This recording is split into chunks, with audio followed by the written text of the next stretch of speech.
بعض علماء نے لکھا ہے کہ کلمے کے 7 الفاظ ہیں. لا الہ الا اللہ 4 الفاظ یہ ہو گئے، محمد الرسول اللہ 3 الفاظ یہ ہو گئے، تو 4 اور 3 7 الفاظ ہیں. ابو ہریرہ رضی اللہ تعالیٰ عنہ نبی علیہ السلام کی خدمت میں حاضر ہوئے تو نبی علیہ السلام گھر پہ نہیں تھے، تو وہ تلاش کے لیے نکلے تو نبی علیہ السلام مل نہیں رہے تھے. اس سے پتہ کیا، اس سے پتہ کیا، حتیٰ کہ نبی علیہ السلام بنو نجار کے کھجوروں کے باغ کے اندر بیٹھے ہوئے تھے. تو ابو ہریرہ عنہ فرماتے ہیں کہ ان کے جو پانی کی نالی تھی نا، اس میں سوراخ تھا دیوار میں، یعنی باغ کے چاروں طرف دیوار تھی. میں اس دیوار کی نالی کے تھرو باغ کے اندر داخل ہو گیا اور میں نبی علیہ السلام کی خدمت میں حاضر ہوا. اے اللہ کے حبیب صلی اللہ علیہ وسلم، میں آپ کو تلاش کرتا پھر رہا تھا، آپ یہاں بیٹھے ہیں، میں آپ کی خدمت میں حاضر ہو گیا ہوں. نبی علیہ السلام نے فرمایا کہ من قال لا الہ الا اللہ دخل الجنہ. ابو ہریرہ، جس بندے نے لا الہ الا اللہ کہا، اللہ اس کے بدلے اس کو جنت میں داخل فرما دے گا. تو ابو ہریرہ نے کہا کہ اللہ کے حبیب صلی اللہ علیہ وسلم، کیا یہ بات میں لوگوں کو بتا دوں؟ نبی صلی اللہ علیہ وسلم نے فرمایا ہاں بے شک بتا دو. اے اللہ کے حبیب صلی اللہ علیہ وسلم، لوگ مجھ سے ثبوت مانگیں گے کہ تم کیا پروف ہے کہ تم نبی علیہ السلام سے یہ سن کے آئے ہو. تو نبی علیہ السلام نے اپنے دونوں نالین مبارک دے دیے، جوتے دے دیے کہ یہ جوتے ساتھ لے جاؤ، یہ پروف ہے، یہ نشانی ہے کہ میں نے ہی تمہیں یہ کہا ہے. تو ابو ہریرہ نبی علیہ السلام کے جوتے لے کے اسی سوراخ سے باہر نکلے. اللہ کی شان دیکھیں کہ ان کی ملاقات ہو گئی حضرت عمر رضی اللہ تعالیٰ عنہ سے. تو ابو ہریرہ نے خوشی خوشی بتایا، عمر پتہ ہے کہ نبی علیہ السلام نے یہ فرمایا ہے کہ جس بندے نے کلمہ پڑھا، اللہ کلمہ پڑھنے پر اس بندے کو جنت عطا فرما دیں گے. تو عمر لانو نے ان کو سینے پہ دونوں ہاتھ رکھ کے دھکا دیا تو ابو ہریرہ پیچھے آ گرے. کہنے لگے اچھا میں نبی علیہ السلام کے پاس جاتا ہوں تمہاری شکایت لگانے کے لیے. وہ کہنے لگے چلو آپ ہی چلو، میں بھی چلتا ہوں. چنانچہ دونوں حضرات نبی علیہ السلام کی خدمت میں حاضر ہوئے. نبی علیہ السلام نے پوچھا عمر کیا تم نے اس کو دھکا دیا؟ اے اللہ کے نبی میں نے ہاں دھکا دیا تھا. کیوں دیا؟ اے اللہ کے نبی یہ مجھے کہہ رہے تھے کہ جس بندے نے پڑھا لا الہ الا اللہ، اللہ اس کو جنت عطا فرما دیں گے. تو نبی علیہ السلام نے فرمایا کہ ہاں میں نے اس کو کہہ کے بھیجا تھا. تو عمر لانو نے فرمایا اخشا ان یتکل الناس علیہا فخلہم یعملون. اے اللہ کے نبی مجھے ڈر یہ ہوا کہ لوگ یہ بات سنیں گے تو عمل کرنا بند کر دیں گے، اس لیے میں نے کہا کہ لوگوں کو عمل کرنے دو، ان کو یہ خوشخبری مت سناؤ. تو نبی علیہ السلام نے فرمایا ہاں تم ٹھیک کہتے ہو، اچھا لوگوں کو مت بتاؤ، مگر اللہ کی طرف سے مجھے یہی پیغام مل چکا ہے. تو پیغام اللہ نے دے دیا کہ جو کلمہ پڑھے گا میں اس کو یقیناً جنت عطا فرماؤں گا. یہ مسلم شریف کی روایت ہے. اب یہاں پر سوال پیدا ہوتا ہے کہ کیا عمر رضی اللہ تعالیٰ عنہ زیادہ ذہین تھے؟ علماء نے جواب لکھا ہے نہیں، نبی علیہ السلام کی نظر اللہ کی رحمت کی وسعت پر تھی اور حضرت عمر لانو کی نظر لوگوں کے عملوں پہ تھی. وہ سمجھتے تھے کہ لوگوں کو یہ خوشخبری بتا دی گئی تو سب ڈھیلے پڑ جائیں گے کہ جب جنت میں جانا ہی ہے تو پھر عمل کی کیا ضرورت ہے. اس لیے انہوں نے کہا کہ اللہ کے نبی صلی اللہ علیہ وسلم اگرچہ یہ خوشخبری مل گئی مگر لوگوں کو عمل کرنے دیجئے تاکہ وہ عمل میں کوتاہی نہ کرنے والے بن جائیں.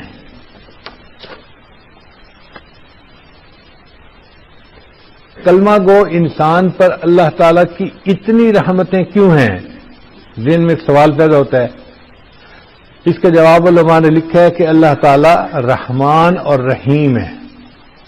اللہ تعالیٰ کے 2 نام ہیں جو رحمت سے نکلے ہیں، ایک رحمان اور ایک رحیم. بھئی 2 ناموں کی کیا ضرورت تھی؟ ایک ہی نام کافی تھا. تو علماء نے لکھا کہ اس کی ایک وجہ ہے. ایک ہوتا ہے کسی بندے کا امیر ہونا اور ایک ہوتا ہے اس بندے کا سخی ہونا. یہ الگ الگ صفتیں ہیں. اگر بندہ امیر ہو مگر سخی نہ ہو تو اس کی امیری کا کیا فائدہ، اور ایک بندہ سخی ہے پیسہ پلے نہیں تو اس کی سخاوت کا کیا فائدہ. مزہ تو یہ ہے کہ امیر بھی ہو اور سخی بھی ہو. تو رحمان اور رحیم یہ 2 نام ہیں جو رحمت کے لفظ سے نکلے ہیں. ان میں سے ایک کا مطلب یہ ہے کہ اللہ وہ ذات ہے کہ جس کی رحمت بے انتہا ہے، اس کا کوئی حد و حساب ہی نہیں.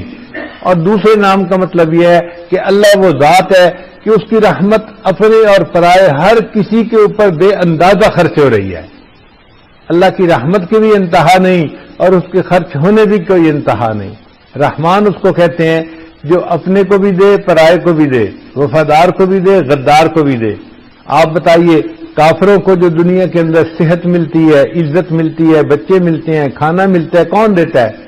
اللہ دیتے ہیں نا. تو اللہ وہ ذات ہے جو وفاداروں کو بھی دیتا ہے، ایمان والوں کو بھی، اور جو غدار ہیں کافر ہیں ان کو بھی عطا فرماتا ہے. تو اس کی رحمت اپنے پرائے ہر ایک کے اوپر وسیع ہے، اس لیے وہ رحمان ذات ہے. اور اللہ تعالیٰ نے قرآن مجید میں 57 ٹائمز رحمان کا تذکرہ کیا ہے اور 116 ٹائم اللہ نے رحیم کا تذکرہ کیا ہے. چنانچہ حدیث مبارکہ میں ہے کہ اللہ تعالیٰ نے اپنی رحمت کے 100 حصے کیے،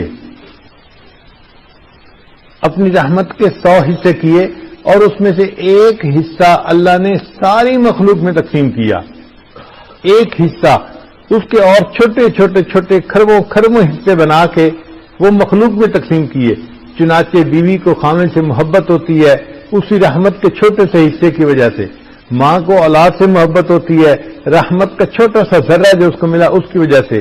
اور یہ رحمت صرف انسانوں میں ہی نہیں، یہ حیوانوں میں بھی ہے، پرندوں میں بھی ہے، چرندوں میں بھی ہے. آپ دیکھیں جنگل کے اندر جہاں بچہ ہوتا ہے اس کی ماں اس سے کتنا پیار کر رہی ہوتی ہے اور اس کو کتنا پروٹیکٹ کر رہی ہوتی ہے. تو جانوروں میں، انسانوں میں، مچھلیوں میں، ساری مخلوق میں وہ جو چھوٹا سا رحمت کا ایک حصہ ملا اس کی وجہ سے ماں اولاد سے محبت کرتی ہے، بہن بھائی سے محبت کرتی ہے، بھائی بھائی سے محبت کرتا ہے، ایک دوست دوسرے دوست سے محبت کرتا ہے. پوری دنیا میں جہاں محبت نظر آتی ہے یہ اللہ تعالیٰ کی رحمت کے ایک حصے کے آگے خربوں خربوں چھوٹے حصوں میں سے تھوڑا سا حصہ ہے. بعض لوگ کہہ دیتے ہیں اللہ تعالیٰ 70 ماؤں سے زیادہ محبت کرتے ہیں. وہی نہیں، یہ بات ٹھیک نہیں ہے. 70 ماؤں کی محبت تو بہت تھوڑی سی ہے. ساری دنیا کی ماؤں کی محبت کو جمع کر لیا جائے تو وہ بھی تھوڑا ہے. بھائیوں کی محبت، بہنوں کی محبت، مخلوق کی آپس کی محبتیں، ساری محبتیں اللہ تعالیٰ کی رحمت کا 100واں حصہ ہے جو کچھ مخلوق کے پاس ہے. اور اللہ کے پاس خود 100 حصے موجود ہیں اور قیامت کے دن اللہ تعالیٰ وہ 100 حصوں کے ساتھ ایمان والوں پر مہربانی فرمائیں گے. اب آپ بتائیے کوئی ماں اپنے بچے کو آگ میں جلتا دیکھ سکتی ہے؟ کوئی دیکھ سکتی ہے؟ نہیں دیکھ سکتی. جب ماں اپنے بچے کو آگ میں جلتا نہیں دیکھ سکتی، اللہ تعالیٰ بھی اپنے بندے کو جہنم کی آگ میں جلتا نہیں دیکھ سکتے. حدیث مبارکہ میں ہے کہ نبی علیہ السلام لشکر کو لے کر واپس تشریف لا رہے تھے، ایک بستی کے پاس رکے. اس بستی میں ایک عورت تھی جو تندور پہ روٹیاں لگاتی تھی. وہ کہنے لگی کہ میں مسلمانوں کے پیغمبر علیہ السلام سے ملنا چاہتی ہوں. چنانچہ وہ آئی اور نبی علیہ السلام سے عرض کرنے لگی، اے اللہ کے حبیب صلی اللہ علیہ وسلم، میں تندور پہ روٹیاں لگاتی ہوں، میرا چھوٹا سا بچہ ہے، وہ میرے قریب بھی آتا ہے نا تو میں اس کو قریب نہیں آنے دیتی کہ آگ کی گرمی نہ اس کو کہیں لگ جائے.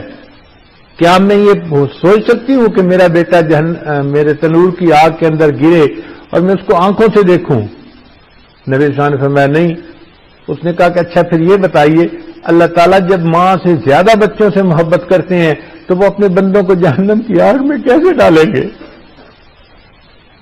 حدیث مبارکہ میں ہے کہ نبی علیہ السلام نے سر کو جھکا لیا اور آپ کی مبارک آنکھوں سے آنسو آنے لگ گئے.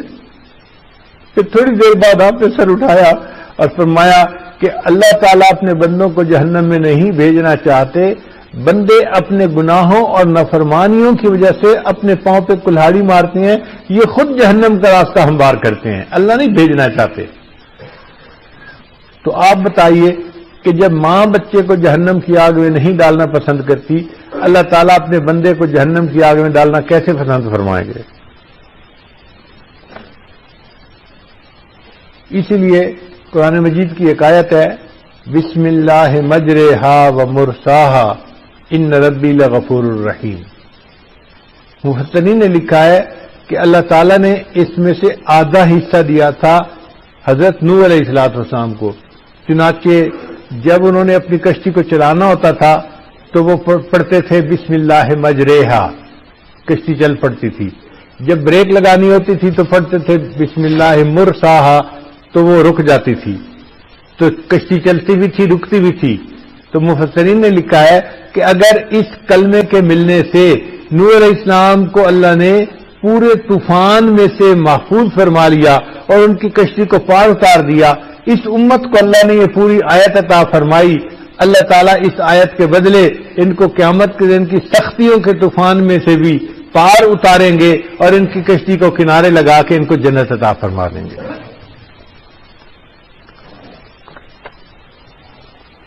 اللہ تعالیٰ کی رحمت پر یہ معاملہ ہے کہ حضرت موسیٰ علیہ السلام نے دعا مانگی، اے اللہ میرے بھائی ہارون کو میرا ساتھ پیغمبر بنا دیجئے۔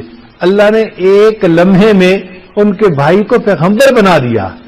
جس کی رحمت اتنی ہے ایک لمحے میں چاہے تو پیغمبر بنا دے، وہ کسی ایک بندے کو ایک لمحے میں ولی کیوں نہیں بنائے گا؟ مگر اس کی رحمت کا معاملہ ہے۔ کلمے کا دوسرا حصہ ہے محمد الرسول اللہ۔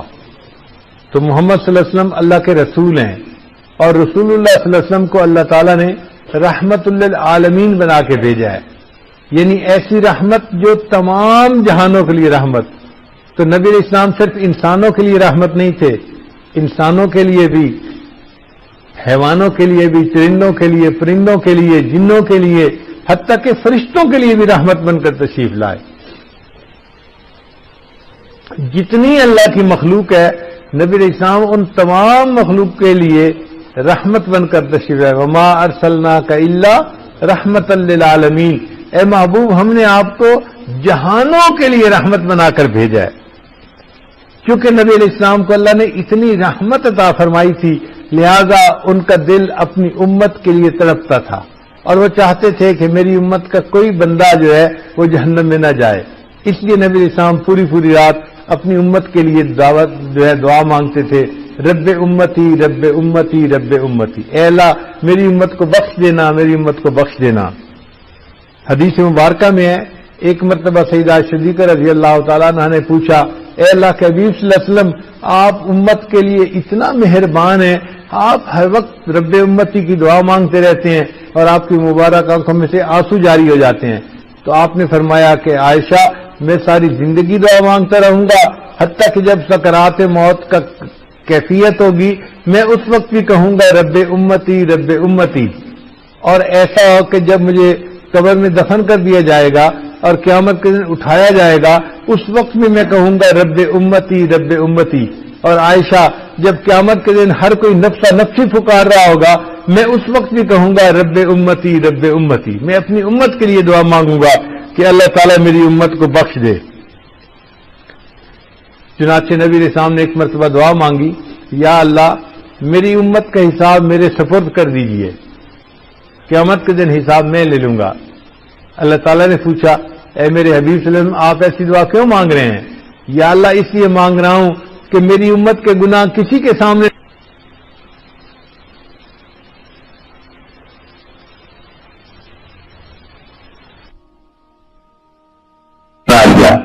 دنیا میں جو بندے کو پریشانی آتی ہے، مصیبت آتی ہے، بیماری آتی ہے، دکھ پہنچتا ہے، اس پر اس کے سب گناہوں کو معاف کر دیا جاتا ہے۔ چنانچہ بہو ساس کی تکلیف برداشت کرتی ہے، صبر کرتی ہے، گناہ معاف ہوتے ہیں۔ بہو ساس جو ہے وہ بہو کے برتاؤ کے اوپر صبر کرتی ہے، اللہ اس کے گناہ کو معاف کرتے ہیں۔ خاوند بیوی کے برتاؤ پہ صبر کرتا ہے، اس کے گناہ معاف۔ بیوی خاوند کی جبر پر صبر کرتی ہے، اس کے بھی گناہ معاف۔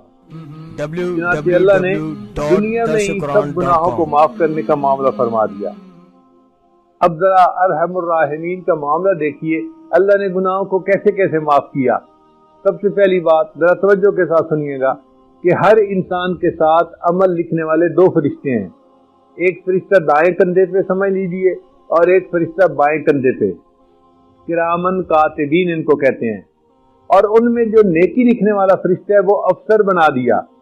گناہ لکھنے والا فرشتہ اپنی مرضی سے گناہ نہیں لکھ سکتا جب تک کہ نیکی والا فرشتہ اس کو NOC نہ دے۔ چنانچہ جب کوئی بندہ نیکی کا ارادہ کرتا ہے تو ارادہ کرنے پر نیکی کا فرشتہ نیکی لکھ لیتا ہے، ایک نیکی لکھ لیتا ہے۔ اس نے نیکی کا ارادہ کر لیا، چلو ایک نیکی لکھ دی گئی۔ اور گناہ لکھنے والا فرشتہ جب وہ دیکھتا ہے کہ اس نے گناہ کا ارادہ کیا تو وہ کہتا ہے جی کہ کیا میں گناہ لکھ لوں؟ تو وہ فرشتہ جواب دیتا ہے کہ گناہ کیا تو نہیں ہے نا، کیوں لکھتے ہو؟ چنانچہ وہ نہیں لکھنے دیتا، حتیٰ کہ وہ بندہ گناہ کر لیتا ہے تو گناہ لکھنے والا فرشتہ کہتا ہے اب تو اس نے گناہ کر لیا، اب میں لکھ لوں؟ تو وہ فرشتہ جواب دیتا ہے تمہیں کیا جلدی پڑی ہوئی ہے، ہو سکتا ہے یہ بندہ معافی مانگ لے، نادم ہو جائے، شرمندہ ہو جائے اور اللہ اس کے گناہ کو معاف کر دے تو گناہ لکھنے کی ضرورت ہی پیش نہیں آئے گی۔ تو ایک پہر تک یعنی 6 گھنٹے تک وہ گناہ لکھنے ہی نہیں دیتا، انتظار کرواتا ہے۔ جب 6 گھنٹے تک بھی بندہ اپنے کام پہ نادم نہ ہو اور توبہ نہ کرے پھر وہ اس کو اجازت دیتا ہے اچھا تم گناہ لکھ لو، تو وہ ایک گناہ لکھ دیتا ہے۔ نیکیاں بھی لکھی جاتی ہیں، گناہ بھی لکھی جاتی ہیں۔ پھر عجیب بات سنیے کہ حدیث مبارکہ میں ہے کہ جو بندہ سونے سے پہلے 33 مرتبہ سبحان اللہ، 33 مرتبہ الحمدللہ اور 34 مرتبہ اللہ اکبر پڑھ کر سوئے تو جب وہ سو جاتا ہے تو جو نیکی والا فرشتہ ہے وہ گناہ والے فرشتے کو کہتا ہے ذرا رجسٹر دکھاؤ نا، تم نے اس میں کیا لکھا ہوا ہے۔ وہ چونکہ ماتحت ہے وہ رجسٹر نیکی گناہ کا دے دیتا ہے۔ اب وہ جو نیکی کا فرشتہ ہے وہ اس کو کہتا ہے کہ دیکھو اس نے فلاں نیکی کی ہے، ایک نیکی کے بدلے میں اس کے 10 گناہوں کو مٹاؤں گا۔ تو جتنی دیر مومن سویا رہتا ہے وہ نیکی کا فرشتہ ایک نیکی کے بدلے 10 گناہوں کو مٹاتا رہتا ہے، اور اگر نیکیاں کم ہو جاتی ہیں تو نیکی کا فرشتہ اس نیکی کو بڑھاتا ہے، ایک کے بدلے 10 کا ثواب، کئی مرتبہ ایک نیکی کے بدلے 700 نیکیوں کا ثواب دیتا ہے، اور 700 نیکیوں کے بدلے اس کے گناہوں کو مٹاتا ہے۔ تو آپ غور کیجئے اللہ تعالیٰ نے انسان کے سونے کی حالت میں اس کے گناہوں کو معاف کرنے کی ترتیب بنا دی۔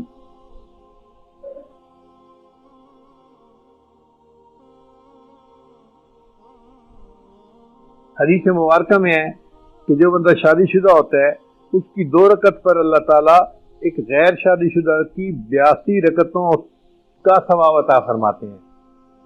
تو بھئی شادی شدہ بندے کو زیادہ ثواب کیوں ملا؟ اللہ نے فرمایا اس کے اوپر حقوق العباد بھی ہیں، بیوی بچوں کے حقوق بھی ہیں۔ اب یہ بیوی بچوں کے حقوق ادا کرنے کے ساتھ ساتھ جب میرا حق ادا کرتا ہے تو میں اس کو 82 گنا زیادہ اجر عطا فرما دیتا ہوں۔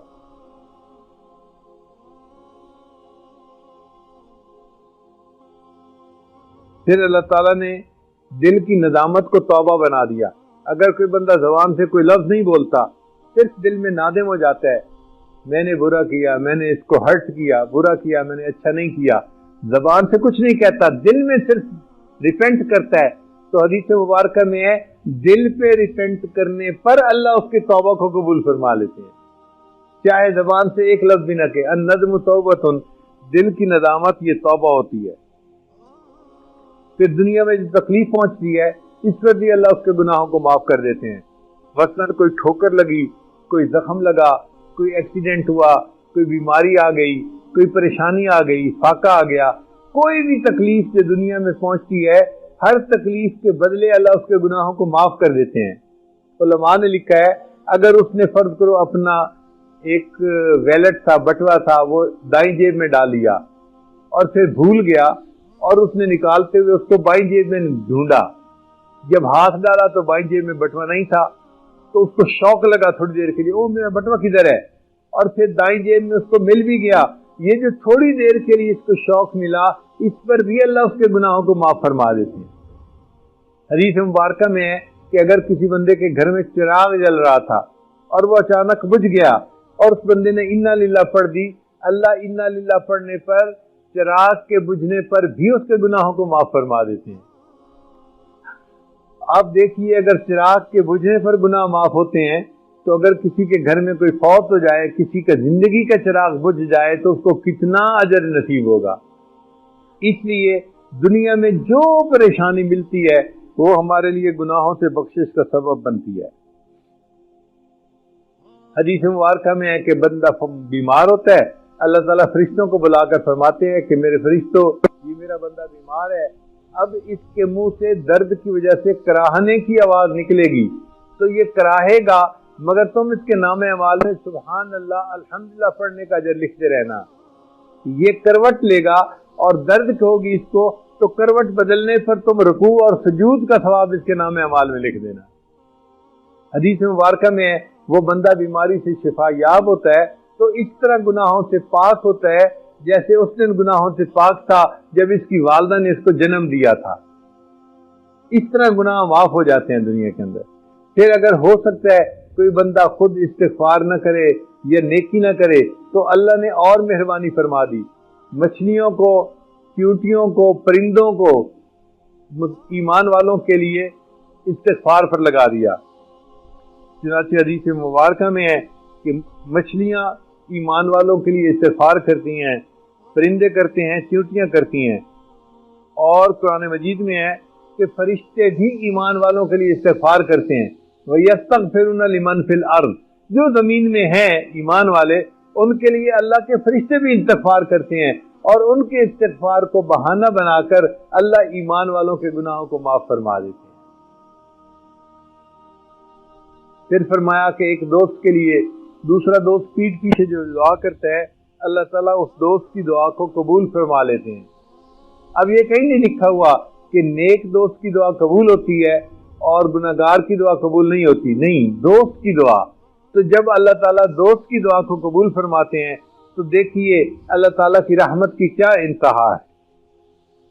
حدیث مبارکہ میں ہے کہ جو بندہ جمعہ کے دن وقت پہ آتا ہے جمعہ کی نماز سے پہلے اور اپنی سنتیں پڑھتا ہے اور امام صاحب کا خطبہ سنتا ہے اور پھر جمعہ کی نماز پڑھتا ہے، پچھلے جمعے سے لے کر اس جمعے تک جتنے گناہ کیے تھے اللہ سب گناہوں کو معاف فرما دیتا ہے۔ پھر حدیث مبارکہ میں ہے جو بندہ رمضان کے روزے اچھے طریقے سے رکھتا ہے، تراویح ٹھیک طریقے سے پڑھتا ہے، تو رمضان کی وجہ سے پچھلے رمضان سے لے کے اس رمضان تک جتنے گناہ کیے تھے اللہ سب گناہوں کو معاف فرما دیتے ہیں۔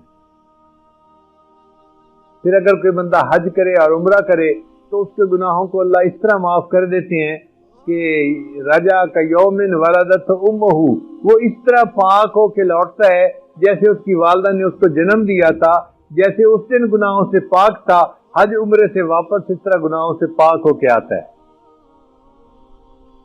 حدیث مبارکہ میں ہے جب کوئی بیوی اپنے خاوند سے حاملہ ہوتی ہے تو جیسے حمل ٹھہر جاتا ہے اللہ تعالیٰ اس عورت کے پچھلے سب گناہوں کو معاف فرما دیتے ہیں۔ پھر حدیث پاک میں فرمایا کہ جب اس عورت کے یہاں بچے کی ولادت ہوتی ہے تو جس لمحے ڈیلیوری ہوتی ہے اللہ تعالیٰ اس کی پچھلی زندگی کے سب گناہوں کو معاف فرما دیتے ہیں۔ اور پھر حدیث پاک میں ہے کہ اگر وہ ماں اپنے بچے کو کلمہ سکھاتی ہے، اللہ کا نام سکھاتی ہے اور بچہ بولنے لگتا ہے تو اللہ کا نام بولتا ہے، تو اللہ کا نام بولنے پر اللہ اس کے ماں باپ کے پچھلے سب گناہوں کو معاف فرما دیتے ہیں۔ آپ غور کیجئے گناہوں کی بخشش کے لیے اللہ رب العزت نے کتنی آسانیاں فرما دی ہیں۔ حدیث مبارکہ میں ہے جب لوگ عید کی نماز پڑھتے ہیں تو اللہ تعالیٰ فرشتوں کو فرماتے ہیں تم گواہ رہنا میں نے عید کی نماز پڑھنے پر اپنے بندوں کے سب گناہوں کو معاف کر دیا۔ پھر اگر بندے کے اوپر سکرات موت کے وقت تکلیف کی کیفیت آتی ہے اللہ تعالیٰ اس امت کے گناہوں کو اس پر بھی معاف فرماتے ہیں۔ پھر قبر کے اندر جب اس کو تکلیف ہوگی، اس کو زغدہ قبر کہتے ہیں، تو قبر کے اندر جو عذاب ہوگا اس پر بھی اس بندے کے گناہوں کو معاف کر دیا جائے گا، حتیٰ کہ وہ بندہ قیامت کے دن اللہ کے سامنے کھڑا ہوگا تو قیامت کے دن جو دھوپ کی گرمی ہوگی اور سختی ہوگی اس پر بھی اللہ اس کے گناہوں کو معاف فرما دیں گے۔ تو یعنی اللہ نے اسباب بنا دیے کہ گناہ جھڑتے جھڑتے جب یہ بندہ قیامت کے دن میرے سامنے پیش ہو تو اس کے گناہ سارے ہی جھڑ چکے ہوں، میرے سامنے گناہوں سے پاک ہو کے آئے، تاکہ میرے محبوب صلی اللہ علیہ وسلم کو محسوس نہ ہو کہ میرا امتی گناہ لے کے آیا ہے۔ اور اگر کوئی آ بھی جائے گا کہ گناہ اتنے زیادہ ہیں کہ ابھی بھی باقی ہیں تو حدیث مبارکہ میں اس امت کے ایک بندے کو اللہ بلائیں گے اور اس کے گرد رحمت کی چادر ڈال دیں گے، چادر کا پردہ کر دیں گے، کوئی اس کو نہیں دیکھ سکے گا۔ اللہ اس بندے کو بتائیں گے دیکھ تیرے فلاں گناہ، چھوٹے چھوٹے گناہ اس کو گنوائیں گے، وہ چپ رہے گا، دل میں پتہ ہوگا نا کہ چھوٹے چھوٹے گنوا رہے ہیں اور ابھی بڑے بڑے گناہ تو میرے باقی ہیں، وہ چپ رہے گا۔ پھر اللہ فرمائیں گے اچھا تو نے یہ سارے گناہ کیے، چل میں نے تیرے گناہوں کو نیکیوں میں تبدیل کر دیا۔ جیسے ہی اللہ فرمائیں گے میں نے تیرے گناہوں کو نیکیوں میں تبدیل کر دیا تو وہ کہے گا یا اللہ میرے بڑے بڑے گناہ تو گنوائے نہیں، وہ تو ابھی باقی ہیں۔ حدیث مبارکہ میں نبی علیہ السلام نے جب یہ حدیث بیان فرمائی تو آپ صلی اللہ علیہ وسلم اتنا ہنسے کہ صحابی کہتے ہیں کہ مجھے آپ کا حلق مبارک بھی نظر آ رہا تھا. اتنا نبی علیہ السلام کا جو ہے نا وہ گویا منہ کھل گیا ہنستے ہوئے کہ میں آپ کے حلق کے کوے کو بھی دیکھ رہا تھا. اللہ کے حبیب صلی اللہ علیہ وسلم بے اختیار ہنسے کہ میری امت کے گناہوں کو اللہ کیسے معاف فرمائیں گے. حدیث مبارکہ میں ہے ایک بندے کو اللہ بلائیں گے اور اس کے گرد نور کی چادر ڈال دیں گے, پھر اسے فرمائیں گے میرے بندے تو نے یہ گناہ کیا, یہ کیا, یہ کیا, یہ کیا. وہ سارے گناہوں کو تسلیم کرے گا, حتیٰ کہ اس کی یہ حالت ہوگی کہ وہ یہ سمجھے گا کہ آج میں جہنم سے نہیں بچ سکتا. اللہ فرمائیں گے اچھا میں نے تیرے گناہوں کو دنیا میں بھی چھپائے رکھا, آج میں تیرے گناہوں کو چھپاتا ہوں اور تیرے گناہوں کو نیکیوں میں تبدیل کر دیتا ہوں. حدیث مبارکہ میں جب رحمت کی چادر ہٹے گی لوگ اس بندے کے نام اعمال کو دیکھیں گے, اس میں کوئی بھی گناہ درج نہیں ہوگا. لوگ سمجھیں گے شاید یہ انبیاء میں سے کوئی نبی ہے جس نے کبھی زندگی میں کوئی گناہ کیا ہی نہیں تھا, حالانکہ وہ ایک عام آدمی ہوگا. مگر اللہ اپنے محبوب صلی اللہ علیہ وسلم کے امتیوں کے گناہوں کو اس طرح باقی مخلوق سے چھپائیں گے اور اپنی رحمت سے معاف کر دیں گے. ایک نیکی پر اللہ تعالیٰ دو بندوں کو جنت عطا فرمائیں گے. اللہ کی ذرا رحمت کا معاملہ دیکھیے, بندہ حیران ہو جاتا ہے. ایک نیکی پہ دو بندوں کی بخشش, وہ کیسے؟ حدیث مبارکہ میں ایک بندے کا حساب ہوگا, اس کا ایک گناہ زیادہ ہوگا, ایک نیکی کم ہوگی. فرشتے کہیں گے اگر تیری ایک نیکی اور ہوتی تو نیکی اور گناہ برابر ہوتے, اللہ اپنے فضل سے تمہیں جنت عطا فرما دیتے. اب چونکہ تیرا گناہ زیادہ ہے, نیکی کم ہے, اس لیے ابھی تم جنت میں نہیں جا سکتے. وہ کہے گا اچھا میں کسی سے نیکی ادھار لے سکتا ہوں؟ کہیں گے اچھا ایز اے اسپیشل کیس آپ کو اجازت دے دی جاتی ہے, آپ بے شک کسی سے لے لو.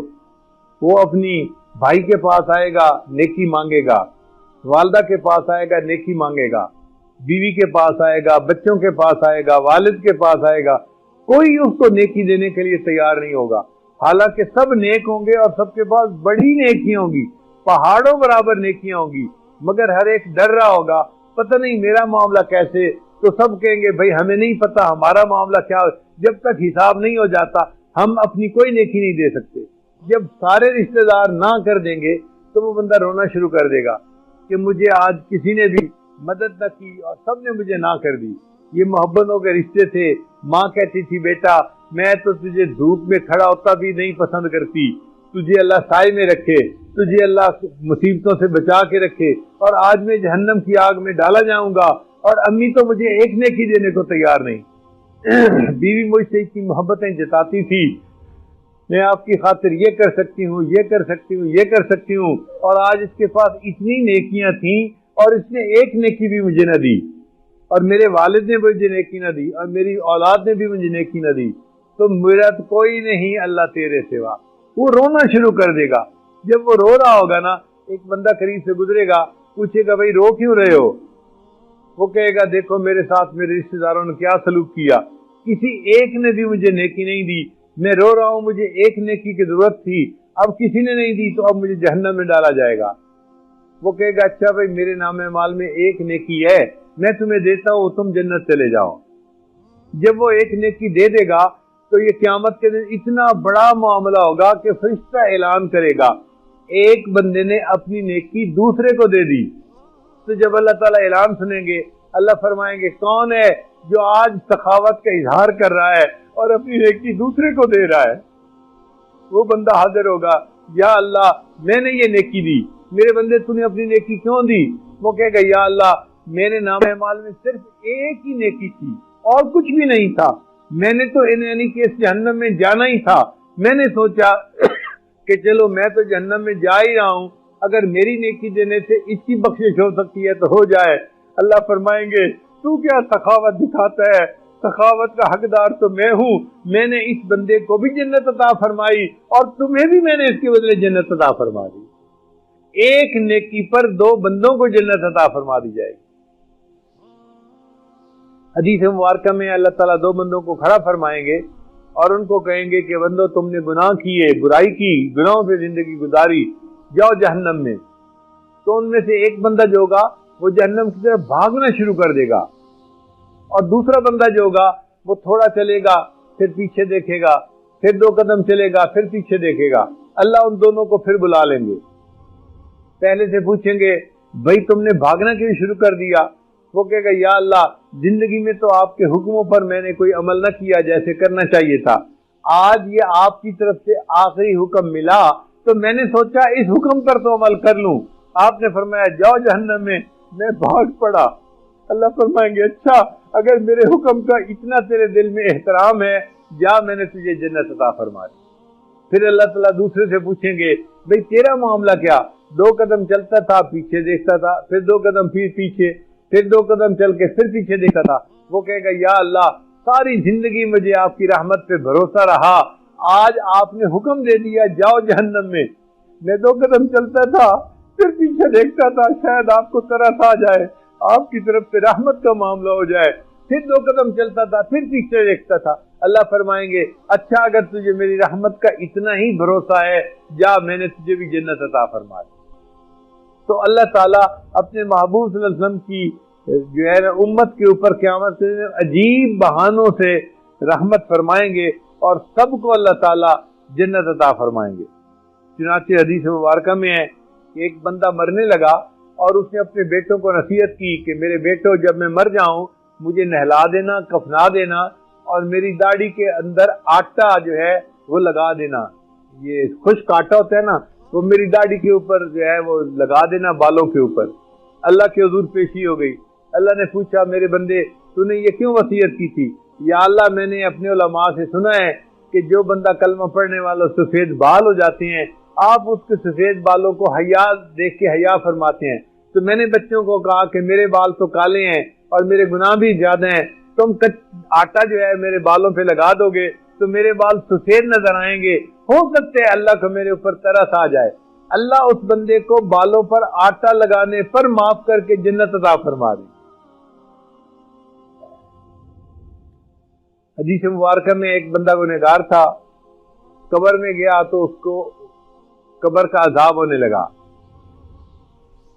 اس کا ایک چھوٹا بچہ تھا، اس کی بیوی نے اس کو پالا، بچہ ذرا بڑا ہو گیا تو بیوی نے اس بچے کو قاری صاحب کے پاس قرآن پاک پڑھنے کے لیے بٹھا دیا۔ جب اس بچے نے پڑھانا الحمدللہ رب العالمین، سب تعریفیں اس رب کے لیے ہیں جو جہانوں کا پروردگار ہے۔ اللہ نے فرشتوں سے کہا کہ دیکھو اس کا بچہ میری تعریف کر رہا ہے، اب مجھے اچھا نہیں لگتا کہ اس بچے کے باپ کو عذاب دوں، اللہ نے اس کے قبر کے عذاب کو معاف فرما دیا۔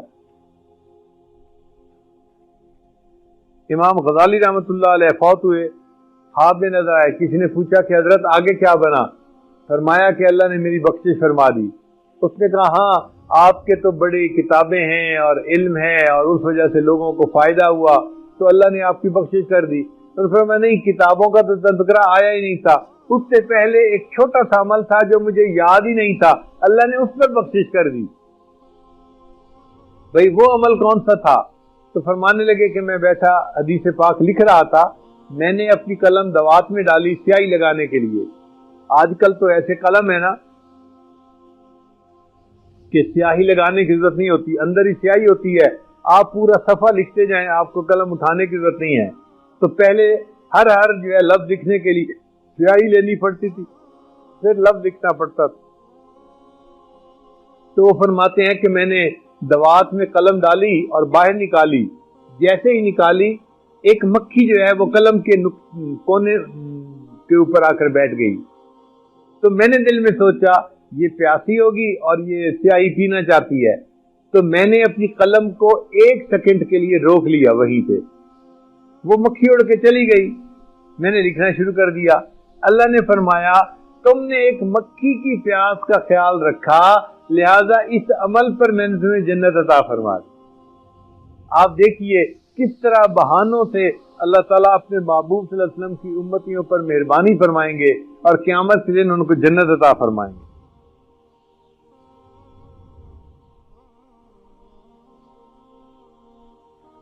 چنانچہ قیامت کے دن کچھ لوگوں کے لیے دھوپ کی گرمی ہوگی اور کچھ کے لیے عرش کا سایہ ہوگا۔ یہ عرش کا سایہ کیا ہے؟ یہ اللہ تعالیٰ نے ایک ٹینٹ لگا دیا ہے ایمان والوں کے لیے، تو نبی علیہ السلام کے امتیوں کو اللہ تعالیٰ اپنے عرش کے سائے میں عطا فرمائیں گے۔ علماء نے تقریباً 100 کے قریب ایسے اعمال لکھے ہیں جن اعمال کے کرنے والے عرش کے سائے کے نیچے ہوں گے. ان میں سے میں کوئی 20-25 اعمال پڑھتا ہوں. آپ دیکھیں گے کہ ان میں سے کوئی نہ کوئی عمل ایسا ضرور ہوگا کہ آپ کہیں گے ہاں یہ عمل تو میں بھی کرتا ہوں. اللہ ان اعمال کے بدلے عرش کا سایہ عطا فرمائیں گے. حدیث مبارکہ میں ہے کہ جو بندہ امام عادل ہوگا اللہ اس کو عرش کا سایہ عطا فرمائیں گے. جو بندہ جوانی میں اللہ کی عبادت کرنے والا ہوگا اس کو اللہ عرش کا سایہ عطا فرمائیں گے. جس بندے کا دل مسجد میں اٹکا رہتا ہوگا اس کو اللہ عرش کا سایہ عطا فرمائیں گے. جن دو بندوں کے درمیان اللہ کے لیے محبت ہوگی, دونوں اللہ کے راستے میں نکلتے ہیں, جماعت میں جاتے ہیں, ایک دوسرے سے محبت ہے اللہ کے لیے, ان دونوں کو اللہ عرش کا سایہ عطا فرمائیں گے. ایک شاگرد ہے, ایک استاد ہے, اللہ کے لیے محبت ہے, اللہ ان دونوں کو عرش کا سایہ عطا فرمائیں گے. ایک مرید ہے, ایک شیخ ہے, اللہ کے لیے محبت ہے, اس محبت پر اللہ ان کو عرش کا سایہ عطا فرمائیں گے. پھر جو بندہ خفیہ صدقہ کرے, ایسے اللہ کے راستے میں خرچ کرے کہ کسی کو پتہ بھی نہ چلنے دے, خفیہ صدقہ کرنے پر عرش کا سایہ عطا ہوگا. پھر ایک بندہ تنہائی میں اپنے گناہوں کو یاد کر کے روئے, کوئی اسے دیکھنے والا نہیں, تنہائی میں اپنے گناہوں پر رونے والے کو اللہ عرش کا سایہ عطا فرمائیں گے. اگر کسی بندے کو کوئی عورت اپنی طرف متوجہ کرے اور وہ انکار کرے کہ نہیں میں اللہ سے ڈرتا ہوں, تو اس پر اس بندے کو اللہ عرش کا سایہ عطا فرمائیں گے. کوئی مرد کسی عورت کو گناہ کی طرف بلائے اور عورت انکار کر دے تو اللہ تعالیٰ اس عورت کو عرش کا سایہ عطا فرمائیں گے. ایک بندے سے کسی نے قرض مانگا, اب جب دینے کا وقت آیا تو وہ مقروض قرض نہیں دے سکتا, تو وہ قرض والے کو کہتا ہے پلیز مجھے تھوڑی مہلت اور دے دو. حدیث مبارکہ میں ہے جو مقروض کو تھوڑی سی مہلت اور دے دے گا اس عمل پر اس کو اللہ عرش کا سایہ عطا فرما دیں گے.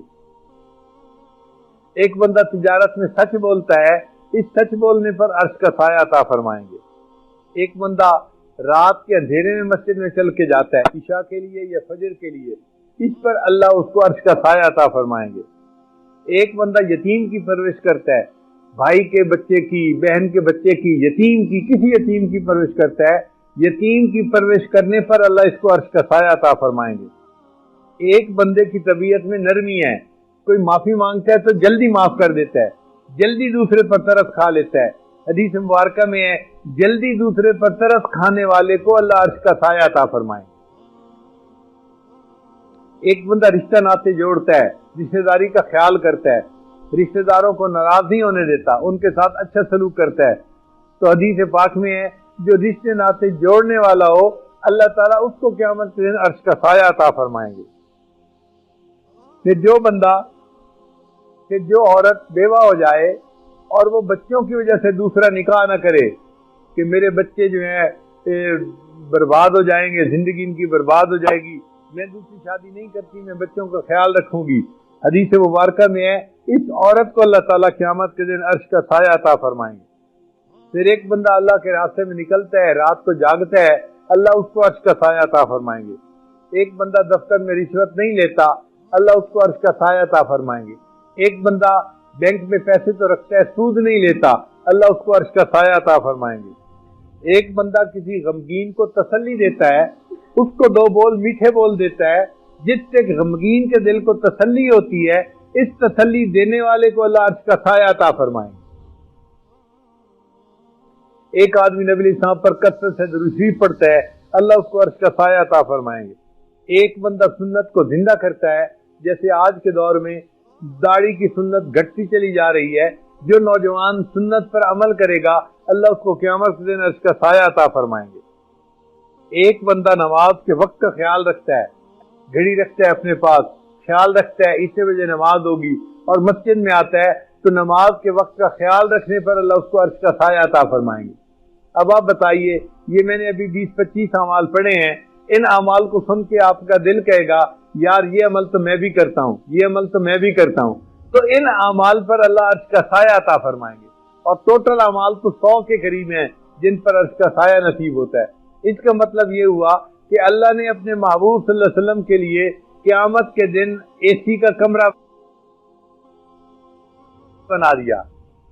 ہم نے اپنے پوتے کا عقیقہ کرنا تھا تو ذرا گرمی کا موسم تھا, مگر گرمی اتنی زیادہ بھی نہیں تھی، تو ہم سوچ رہے تھے بھئی اگر کھلی دعوت کریں تو کوئی مشکل بھی نہیں ہے، مگر گھر کی عورتوں نے کہا کہ جی آپ مردوں کو تو بے شک کھلے جو ہے ماحول میں دعوت دے دیں، لیکن عورتوں کے لیے آپ اے سی کا ٹینٹ ضرور لگوا دیں۔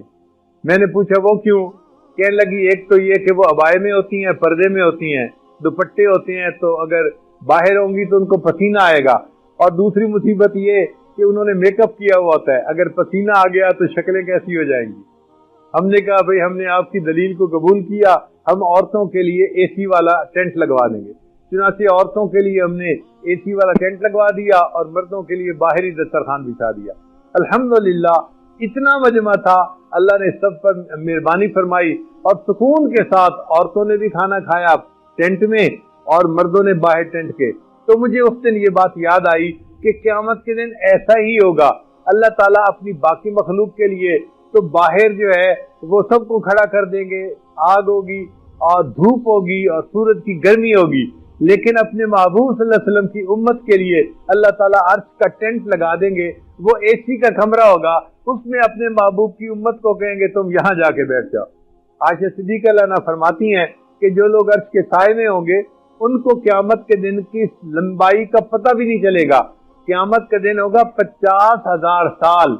وہ فرماتی ہیں کہ نبی علیہ السلام نے بتایا جو لوگ عرش کے نیچے ہوں گے ان کے لیے قیامت کا دن فجر کی 2 رکعت سنت کے برابر ہوگا۔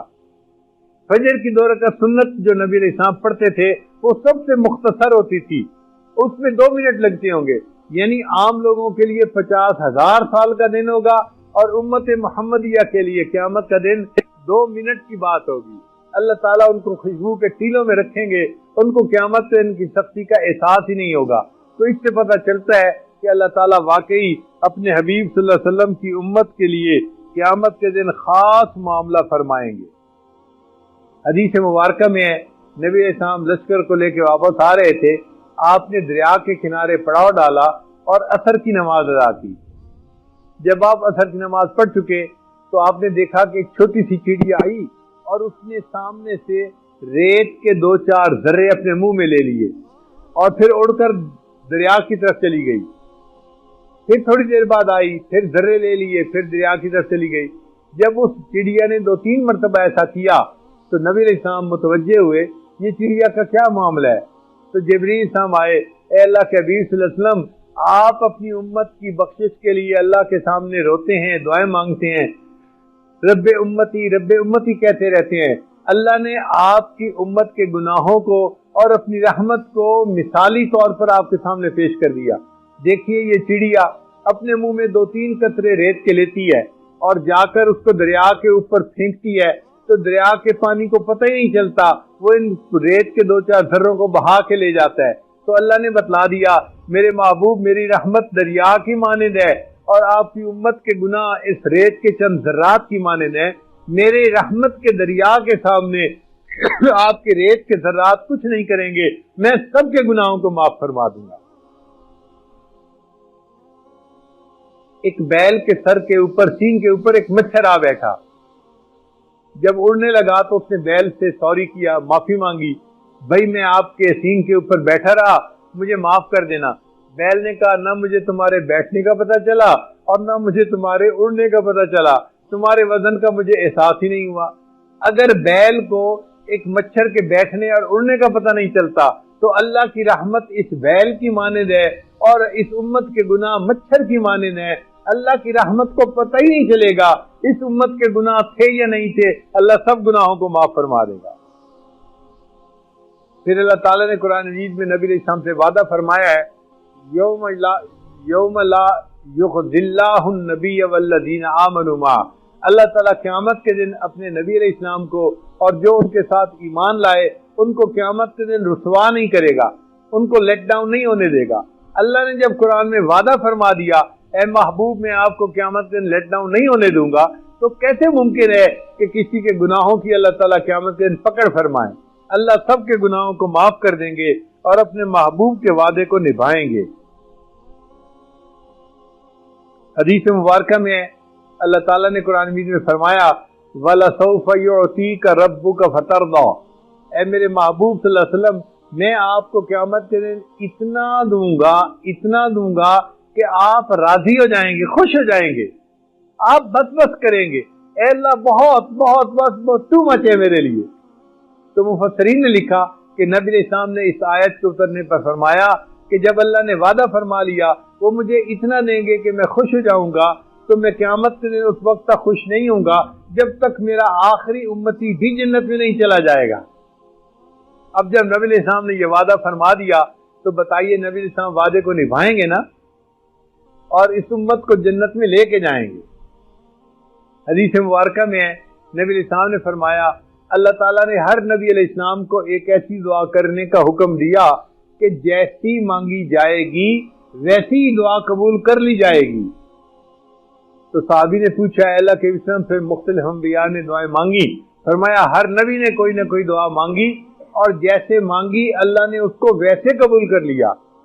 اس صحابی نے پوچھا اے اللہ کے وسلم آپ کو بھی اختیار ملا؟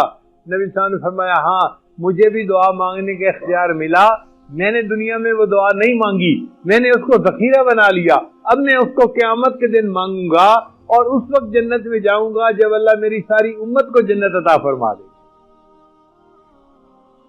تو اللہ کے حبیب صلی اللہ علیہ وسلم چونکہ رحمت للعالمین تھے، لہذا امت کے لیے انہوں نے اتنی دعائیں مانگی، اتنا اللہ کے سامنے روئے، اور حتیٰ کہ اللہ نے وعدہ فرما دیا محبوب صلی اللہ علیہ وسلم میں آپ کی امت کے معاملے میں آپ کو میں غم زدہ نہیں ہونے دوں گا۔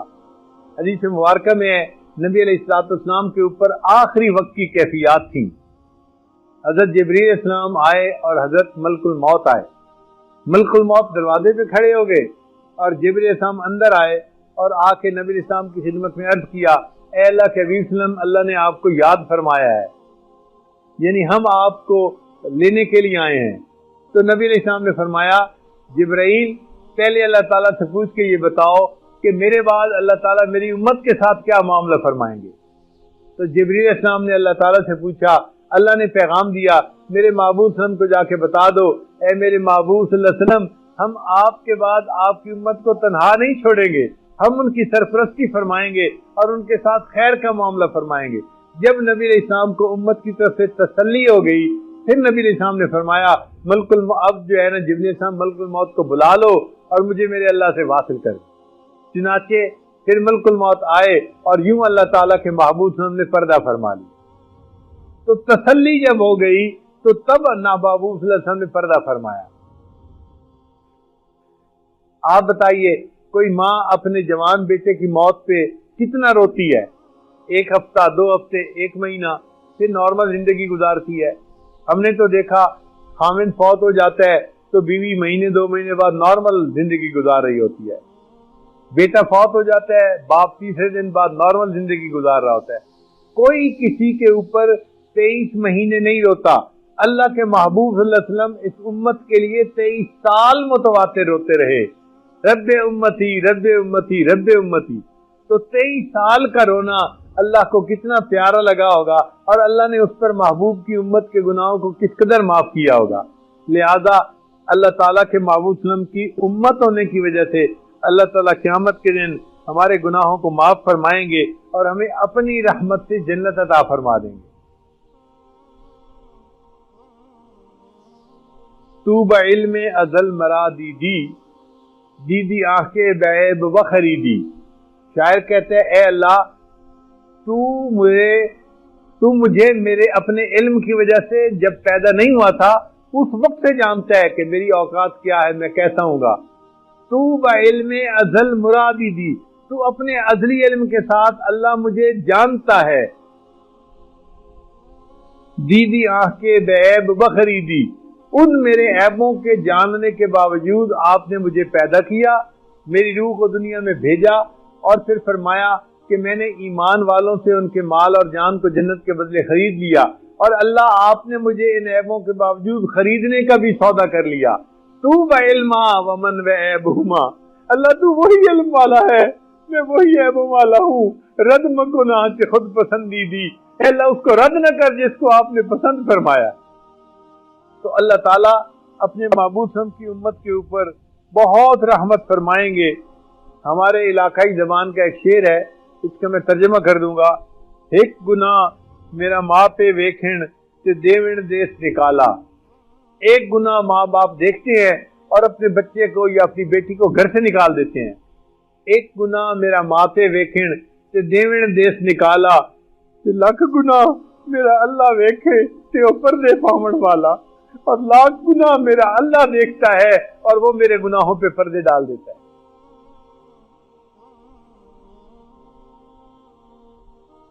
یہ ویکھاں اپنے عملوں وال تے کچھ نہیں میرے پلے.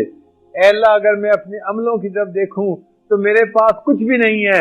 یہ ویکھاں تیری رحمت وال تے بلے بلے بلے. اور اے اللہ اگر میں اپنی رحمت کی طرف دیکھوں تو آپ کی رحمت کی تو کوئی انتہا نہیں. آپ اپنی رحمت سے میرے سب گناہوں کو یقیناً معاف فرمائیں گے.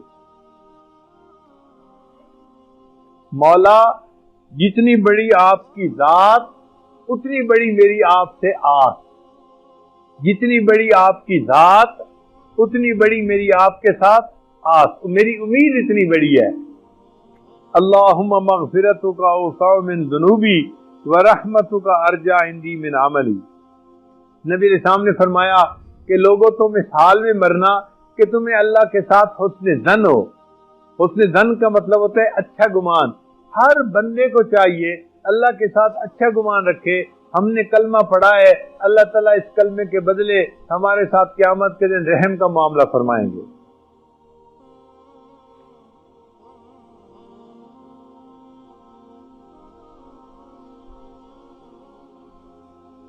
رائے کے اجتماع میں ایک مرتبہ میں نے یہ خود واقعہ سنا.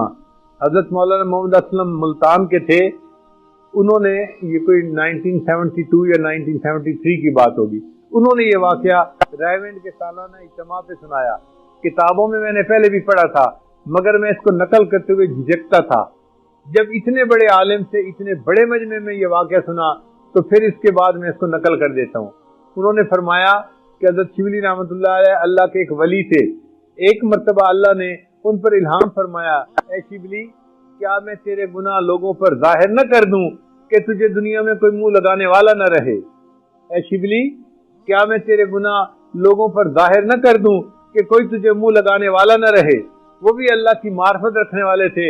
آگے سے جواب دیا, یا اللہ کیا میں تیری رحمت لوگوں پر کھول کے نہ بیان کر دوں, تجھے دنیا میں کوئی سجدہ کرنے والا نہیں رہے گا. تو فوراً اللہ نے الہام فرمایا, میرے شبلی نہ تو میری بات کہنا نہ میں تیری بات کہتا ہوں. کتابوں میں لکھا ہے حضرت شیخ عبد القادر جیلانی رحمۃ اللہ علیہ نے اللہ تعالیٰ کی رحمت پر درس دینا شروع کیا. روزانہ فجر کے بعد اللہ کی رحمت پہ درس دیتے تھے. درس دیتے دیتے 18 سال گزر گئے اور ایک دن ایسا آیا کہ شیخ عبد القادر جیلانی رحمۃ اللہ علیہ نے اللہ تعالیٰ کے جلال کے اوپر درس دیا, خوف خدا کے اوپر درس دیا. اب ایک ولی کی زبان سے نکلے ہوئے الفاظ تھے. مجمع کی رو رو کے حالت بری ہوئی. کچھ لوگ تو بے ہوش ہو گئے اور ایک دو بندے ایسے بھی تھے جو اللہ کی جلال کی باتیں سن کے بے ہوش ہو کے گرے اور فوت ہو گئے. ان کے جنازے اٹھے. جب ان کے جنازے اٹھے تو اللہ تعالیٰ نے الہام فرمایا, عبد القادر جیلانی تو میرے بندوں کے سامنے میرے خوف کے تذکرے کرتا ہے. تو شیخ عبد القادر جیلانی رحمۃ اللہ نے جواب دیا, یا اللہ میں نے 18 سال آپ کی رحمت کے تذکرے کیے. اللہ نے فرمایا, تو کیا 18 سال میں میری رحمت ختم ہو گئی تھی؟ کیا 18 سال میں میری رحمت ختم ہو گئی تھی جو تم نے میرے خوف کے تذکرے شروع کر دیے؟ جب اللہ کی رحمت اتنی زیادہ ہے تو ہم کیوں نہ اللہ کی رحمت کو کھول کے بیان کریں کہ اللہ آپ ہمارے اوپر رحمت فرما دیجئے اور آج کی اس بابرکت رات میں ہمارے سب گناہوں کو معاف فرما دیجئے.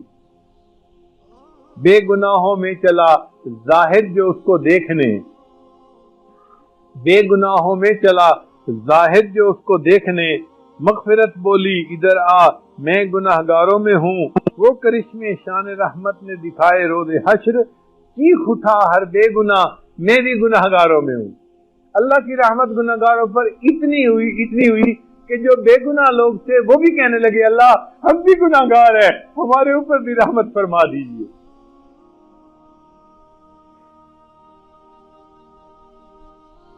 آہ جاتی ہے اثر کو کھینچ لانے کے لیے, بادلو ہٹ جاؤ دے دو راہ جانے کے لیے. اے دعا فریاد کر عرش بری کو تھام کے, اے خدا رخ پھیر دے اب گردش ایام کے. خلق کے راندے ہوئے دنیا کے ٹھکرائے ہوئے آئے ہیں اب تیرے در پر ہاتھ پھیلائے ہوئے حق پرستوں کی اگر کی تو نے دل جوئی نہیں تانا دیں گے بت کے مسلم کا خدا کوئی نہیں خار ہیں بدکار ہیں ڈوبے ہوئے ذلت میں ہیں جو بھی ہیں آقا تیرے محبوب کی امت میں ہیں رحم کر اپنے نہ آئینے کرم کو بھول جا ہم تجھے بھولے ہیں لیکن تو نہ ہم کو بھول جا اے اللہ ہم آپ سے غافل بنے پھرتے رہے آپ ہمیں نہ بھولیے آج کی اس خاص رحمت کی رات میں اللہ ہم پر رحمت کی نظر فرما دیجئے اور ہمارے سب گناہوں کو معاف فرما دیجئے حدیث مبارکہ میں ہے کہ 15 شعبان کی رات کو لسٹ بنائی جاتی ہے آئندہ سال میں کون سا بندہ زندہ رہے گا اور کون سا بندہ فوت ہوگا ہم نہیں جانتے ہمارا نام زندوں میں ہوگا یا ہمارا نام مرنے والوں میں ہوگا لہذا آج کی رات ہم اللہ سے اپنے گناہوں کی سچی معافی مانگ لیں تاکہ اللہ تعالیٰ پچھلے گناہوں کو معاف فرمائے اور آئندہ سال کا جو بجٹ ہوگا وہ 15 شعبان کی رات بنانا شروع کیا جاتا ہے بجٹ سے کیا مراد کس بندے کا رزق کتنا ہوگا کاروبار کیسا ہوگا کس کو بیوی ملے گی کس کو اولاد ملے گی کس عورت کو خامن ملے گا دنیا میں صحت عزت کھانا پینا جو چاہیے اس سارے کو رزق کہتے ہیں اس رزق کا آئندہ سال کا بجٹ آج رات بنانا شروع کیا جائے گا اور یہ پورا رمضان بنتا رہے گا اور جو 27 رمضان کی رات ہوتی ہے اس رات میں اس بجٹ کی لسٹیں فائنل کر کے اللہ فرشتوں کے حوالے کر دیتی ہیں تو اللہ نے ہمیں یہ انمول موقع عطا فرمایا آج بجٹ بننا شروع ہونا ہے ہم آج کی رات اللہ سے مانگیں ہم کیوں کسی کے سامنے شکوے کرتے ہیں کیوں کسی کو کہتے ہیں میری پریشانی ہے میری بیٹی پریشان ہے میرا بیٹا جاب نہیں ملتی میرا کاروبار نہیں چلتا میں بیمار ہوں بیماری دور نہیں ہوتی بھائی جب بجٹ بنانے والا پروردگار آج رات بجٹ بنائے گا آئندہ سال کا تو آج رات اللہ سے دعائیں مانگ لیجئے رو دھو لیجئے تاکہ اللہ تعالیٰ ہماری پریشانیوں کو دور کر دے اور پریشانیوں کے بجائے اللہ عافیت کی زندگی عطا فرما دے جن بچیوں کے رشتے نہیں ہو رہے وہ آج کی رات اللہ سے دعا مانگے اللہ ان کو نیک دیندار قدردان لوگوں کا ساتھ عطا فرما دے جو نوجوان چاہتے ہیں کہ ہمیں نیک بیوی ملے خوبصورت بیوی ملے آج کی رات اللہ سے دعا مانگے اللہ ان کو زندگی کی وفادار ساتھی عطا فرما دے جو بیمار ہیں وہ آج کی رات دعا مانگے کہ اللہ تعالیٰ ہمیں صحت عطا فرمائے اللہ تعالیٰ صحت عطا فرما دیں گے تو آج کی رات اس لحاظ سے بڑی اہم رات ہے ہم اللہ سے مانگیں تاکہ اللہ تعالیٰ ہمارے آئندہ سال کے بجٹ میں ہمیں نیکیوں کی توفیق عطا فرمائے اور گناہوں سے ہماری جان چھڑا دے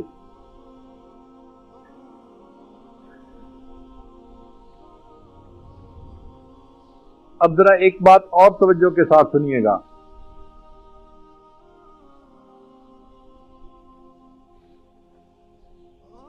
شاہ اسماعیل شہید رحمۃ اللہ علیہ نے تقویت الایمان میں لکھا ہے اپنی کتاب میں دنیا میں بڑے بڑے گناہگار لوگ گزرے ہیں جیسے فرعون حامان نمرود شیطان یہ بڑے بڑے گناہگار وہ فرماتے ہیں اگر کوئی شخص ساری دنیا کے گناہ کرے مگر توحید پر قائم ہو تو اللہ تعالیٰ توحید کے صدقے اس کے سب گناہوں کو بھی بخش سکتے ہیں یعنی کلمہ پڑھنے پر کلمہ اتنی بڑی دولت ہے کہ ایسے بڑے بڑے گناہوں کے گناہوں کو بھی اللہ معاف فرما سکتے ہیں اور حضرت مجد علی ثانی رحمۃ اللہ علیہ ہمارے نقشبندیہ سلسلہ کے بزرگ تھے وہ فرماتے ہیں اگر ایک دفعہ کلمہ پڑھنے پر اللہ تعالیٰ تمام عالم کے گناہوں کو معاف کر دیں تو بھی گنجائش رکھتا ہے ذرا اس فکرے پہ غور کیجئے ایک دفعہ کلمہ پڑھنے پر لا الہ الا اللہ محمد رسول اللہ پڑھنے پر اللہ تعالیٰ تمام عالم کے گناہوں کو معاف کر دے ساری مخلوق کے گناہوں کو معاف کر دے تو اس کی بھی گنجائش موجود ہے اب طبرانی شریف کی ایک روایت ہے ذرا اس کو سن لیجئے پھر انشاءاللہ ہم دعا کرتے ہیں طبرانی شریف کی یہ روایت ہے اور اس کے جو راوی ہیں وہ بالکل ثقات ہیں ٹھیک ہے حضرت ابو ذر غفاری رضی اللہ عنہ نبی اسلام کی خدمت میں حاضر ہوئے نبی اسلام دوپہر کا قیلولہ فرما کے اٹھے تھے نبی اسلام نے فرمایا ابو ذر میرے پاس جبریل علیہ السلام آئے تھے اور یہ خوشخبری لائے کہ جو شخص لا الہ الا اللہ محمد الرسول اللہ پڑھے پھر اسی عقیدے پر اس کو موت آ جائے اللہ اس کو جنت میں داخل فرمائیں گے۔ تو ابو ذر غفاری نے پوچھا اے اللہ کے حبیب صلی اللہ علیہ وسلم ان زنا و ان سرقہ اگرچہ کلمہ پڑھنے کے بعد اس بندے نے چوری بھی کی ہو اور زنا بھی کیا ہو تو نبی صلی اللہ علیہ وسلم نے فرمایا ہاں اس کے باوجود اللہ جنت عطا فرمائیں گے۔ انہوں نے دوسری مرتبہ پوچھا اے اللہ کے حبیب صلی اللہ علیہ وسلم کلمہ پڑھنے کے بعد اس نے زنا کیا اور چوری کی پھر بھی جنت میں جائے گا؟ نبی علیہ السلام نے دوسری مرتبہ فرمایا ہاں پھر بھی جنت میں جائے گا۔ پھر ابو ذر غفاری نے تیسری مرتبہ پوچھا اے اللہ کے حبیب صلی اللہ علیہ وسلم کلمہ پڑھنے کے بعد ان زنا و ان سارقہ اس نے زنا کیا یا چوری کی پھر بھی جنت میں؟ نبی علیہ السلام نے تیسری مرتبہ فرمایا ہاں پھر بھی جنت میں جائے گا۔ پھر انہوں نے چوتھی مرتبہ سوال کیا، جب چوتھی مرتبہ سوال کیا تو نبی علیہ السلام کو غصہ آیا۔